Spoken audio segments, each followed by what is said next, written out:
Hello అండి. ఈ వీడియోలో మనం ప్రతి ఒక్క కస్టమర్‌కి వాళ్ళ అకౌంట్‌లో బ్యాలెన్స్ అమౌంట్ ఎంతుంది? అండ్ వాళ్ళు చేసిన హైయెస్ట్ ట్రాన్సాక్షన్ ఏంటి అని తెలుసుకోవడానికి క్వెరీ ఎలా రాస్తారో తెలుసుకోబోతున్నాము. ఫస్ట్ డేటాబేస్ డయాగ్రామ్ చూద్దాం. సో, ఇక్కడ నాకు 3 టేబుల్స్ ఉన్నాయి. Customers table, accounts table and transactions table. So, customers table నుంచి కస్టమర్ నేమ్‌ని రిట్రీవ్ చేస్తాను. అకౌంట్స్ టేబుల్ నుంచి టోటల్ బ్యాలెన్స్‌ని రిట్రీవ్ చేస్తాను. అండ్ ట్రాన్సాక్షన్స్ టేబుల్ నుంచి ఆ కస్టమర్ చేసిన హైయెస్ట్ ట్రాన్సాక్షన్ అమౌంట్ ఏంటో రిట్రీవ్ చేస్తాను. సో ఇక్కడ customers table and accounts table కి కామన్ గా ఉన్న కాలం ఏంటండి కస్టమర్ ఐడి. సో ఈ కస్టమర్ ఐడి అనేది customers table and accounts table కి లింక్ ని క్రియేట్ చేస్తుంది. అలాగే ఈ accounts table and transactions table కి కామన్ గా ఉన్న కాలం ఏంటి అకౌంట్ ఐడి.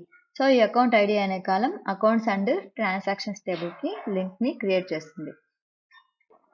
సో ఇప్పుడు మనం ఈ రిక్వైర్మెంట్ కి క్వరీ ఎలా రాస్తారో చూద్దాం. సో మీకు ఈ కాన్సెప్ట్ గురించి ఎక్స్ప్లెయిన్ చేయడానికి నేను ఇక్కడ ఆల్రెడీ 3 టేబుల్స్ ని క్రియేట్ చేశాను. Customers, accounts and transactions. So ఒకసారి డిస్ప్లే చేస్తాను.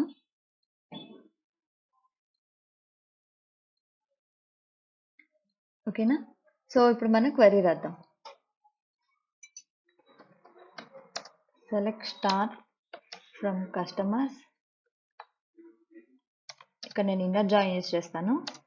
ఇన్నర్ జాయిన్ ఎందుకు యూస్ చేశాను ఎక్స్ప్లెయిన్ చేస్తాను. అకౌంట్స్.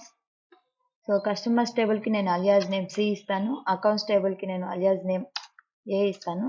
సో కండిషన్ ఏంటంటే C dot alias name C customers table కి alias name C dot customer ID is equals to accounts table కి alias name A dot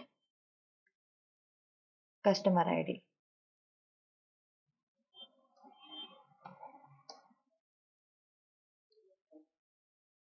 so ఈ 2 టేబుల్స్ నుంచి నాకు ఏ కాలమ్స్ కావాలి కస్టమర్స్ టేబుల్ నుంచి customer name comma accounts table నుంచి బ్యాలెన్స్.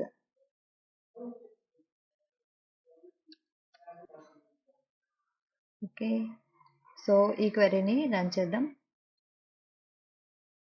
సో కస్టమర్స్ టేబుల్ నుంచి కస్టమర్ నేమ్ అకౌంట్స్ టేబుల్ నుంచి బ్యాలెన్స్ వచ్చింది.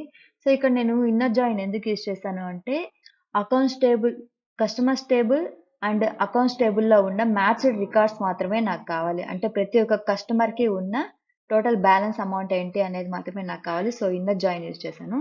ఇప్పుడు మనము ట్రాన్సాక్షన్స్ టేబుల్ ని కూడా ఈ క్వెరీకి జాయిన్ చేయాలి. So left join. సో ఇక్కడ నేను లెఫ్ట్ జాయిన్ ఎందుకు యూజ్ చేశానంటే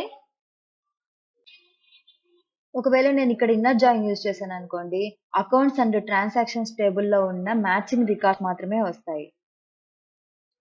సో ఇక్కడ నేను లెఫ్ట్ జాయిన్ యూజ్ చేస్తున్నాను ఎందుకంటే ప్రతి ఒక్క అకౌంట్ కి ట్రాన్సాక్షన్స్ ఉండాలి అని కంపల్సరీ లేదు. కొన్ని అకౌంట్స్ కి ట్రాన్సాక్షన్స్ ఉండొచ్చు ఉండకపోవచ్చు కానీ నాకు అకౌంట్ ఇన్ఫర్మేషన్ అయితే కావాలి కాబట్టి నేను లెఫ్ట్ జాయిన్ యూజ్ చేశాను. సో ఇప్పుడు నేను ట్రాన్సాక్షన్స్ టేబుల్ నేమ్ ఇస్తాను. సో కండిషన్ ట్రాన్సాక్షన్స్ అనే టేబుల్ కి నేను అలియాస్ నేమ్ టీ ఇస్తాను. సో కండిషన్ ఏంటంటే ఏ డాట్ రెండిట్లో కామన్ గా ఉన్న కాలం ఏంటండి అకౌంట్ ఐడి. సో ట్రాన్సాక్షన్స్ టేబుల్లో అకౌంట్ ఐడి ఉంది, అకౌంట్స్ టేబుల్లో అకౌంట్ ఐడి ఉంది. So A dot account ID is equals to T dot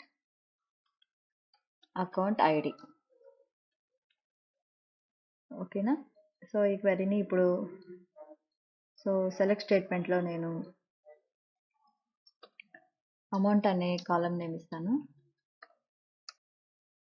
from transactions table కాబట్టి టీ డాట్ అమౌంట్. సో ఈ క్వెరీ రన్ చేద్దాం. సో కస్టమర్ నేమ్, వాళ్ళ total balance, వాళ్ళు చేసిన ట్రాన్సాక్షన్. సో ఇక్కడ గ్రూప్ బై క్లాస్ ని use చేస్తే ఈ కస్టమర్ నేమ్స్ జాన్ డా అనే కస్టమర్ గ్రూప్ అయ్యి వాళ్ళ టోటల్ బ్యాలెన్స్ ని మనకి డిస్ప్లే చేస్తుంది. కాబట్టి నేను గ్రూప్ బై క్లాస్ యూజ్ చేసి గ్రూప్ బై కస్టమర్ నేమ్ ఇస్తాను. కస్టమర్ నేమ్స్ అన్ని గ్రూప్ అవుతాయి. Customer name and aggregate function నేను సమ్ ఆఫ్ బ్యాలెన్స్ ఇస్తాను. సో ఇది తీసేసి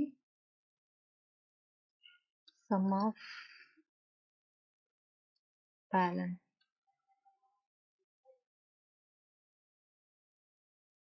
ఈ క్వెరీని రన్ చేద్దాం. సో ఇక్కడ చూసారా, ఇందాక జాన్ డా ఈయనకి 2 టైమ్స్ అంటే 1000 అనేది ఇప్పుడు ఆ 1000 సమ్ అయ్యి 2000 గా చూపిస్తుంది. నెక్స్ట్ మనం ఈచ్ కస్టమర్ చేసిన హైయెస్ట్ ట్రాన్సాక్షన్ అమౌంట్ ఏంటో చూద్దాం. సో అందుకోసం నేను ఇక్కడ మ్యాక్స్ ఫంక్షన్ యూజ్ చేస్తాను. Max of transactions dot amount. ఈ క్వరీ రన్ చేస్తే సో ఈచ్ కస్టమర్ యొక్క టోటల్ బ్యాలెన్స్ అండ్ వాళ్ళు చేసిన హైయెస్ట్ ట్రాన్సాక్షన్ అమౌంట్ ని డిస్ప్లే చేస్తుంది. సో ఈ కాన్సెప్ట్ ని ప్రాక్టీస్ చేయండి. ప్రాక్టీస్ చేయడానికి ఈ టేబుల్ ని ఎలా క్రియేట్ చేయాలి అండ్ ఆ డేటాని ఎలా ఇన్సర్ట్ చేయాలి అండ్ ఈ tables 3 tables sample datas like customers table, accounts table and transaction table information అంతా నేను డిస్క్రిప్షన్ లో పెట్టాను.